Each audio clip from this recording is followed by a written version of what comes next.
Fat fuck, you'll be dead by 40. So I recently was exposed, or I saw some, I think it was an X post, or it might have been an Instagram post, shared in a chat that I follow. And so the X post, the post itself, was the story of a young British lad, an English lad, who started putting on a lot of weight when he was 14. At 14, he started working in some kitchen, and then gradually he started putting on weight, started overeating. By age 29, he exclusively, I think, according to what I can remember, at age 29, he only ate junk food, takeaway, sugary drinks and beverages, and couldn't even bother to cook himself at home. And so he put on a lot of weight. In fact, he weighed a whopping 229 kilograms, which is the rough equivalent of 504 pounds. It's insane. Think about it. I mean, you're like a whale. And so one of his friends, instead of persuading him through logic and saying something along the lines of, look, why don't you lose weight? Because if you stop consuming that much glucose and processed carbohydrates, your insulin response will go down, so will your blood pressure, and you will become much happier, and your heart and your inner organs will thrive. Nobody cares about that.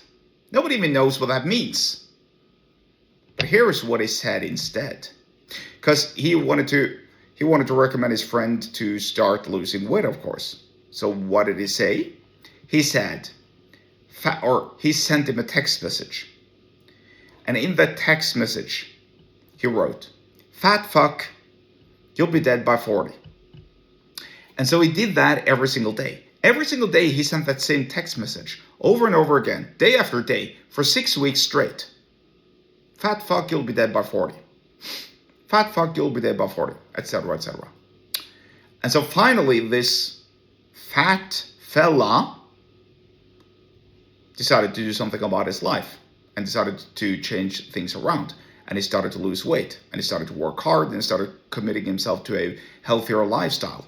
And through the course of 12 months, if my memory serves me correct, he lost 133 kilograms, which is, I want to say it's around 300 pounds. Maybe I'm getting it wrong.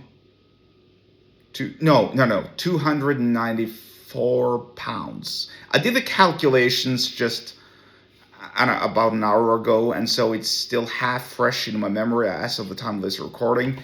I believe it was something in the range of 294 pounds. So I'm going to say that. Either way, it's a massive, massive feat. Almost 300 pounds or 133 kilograms across the time span of 12 months.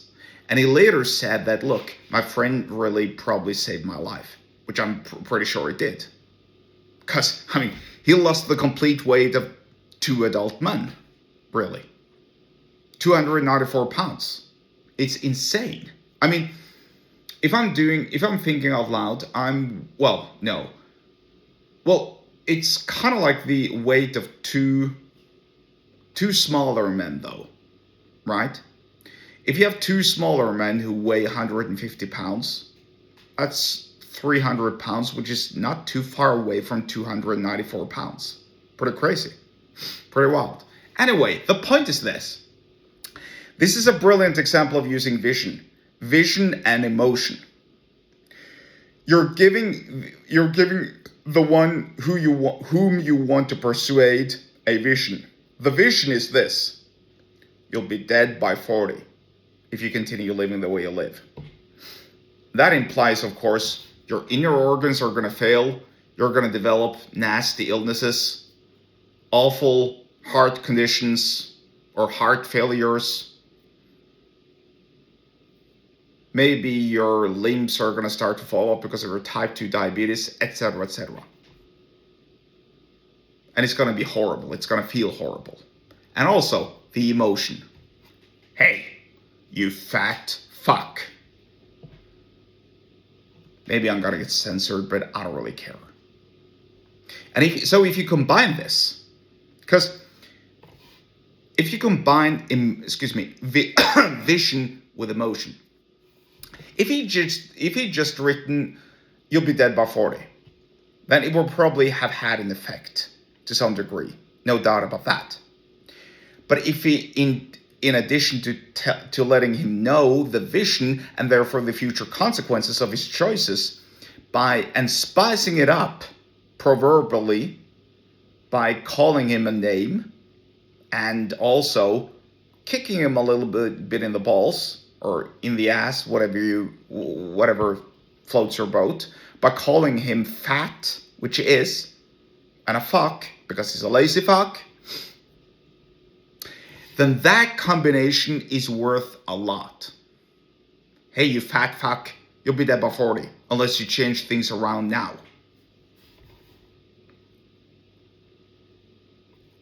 Just think about it. And so this is a prime example of using vision, like I said, which I learned from Jim Camp via Ben Settle.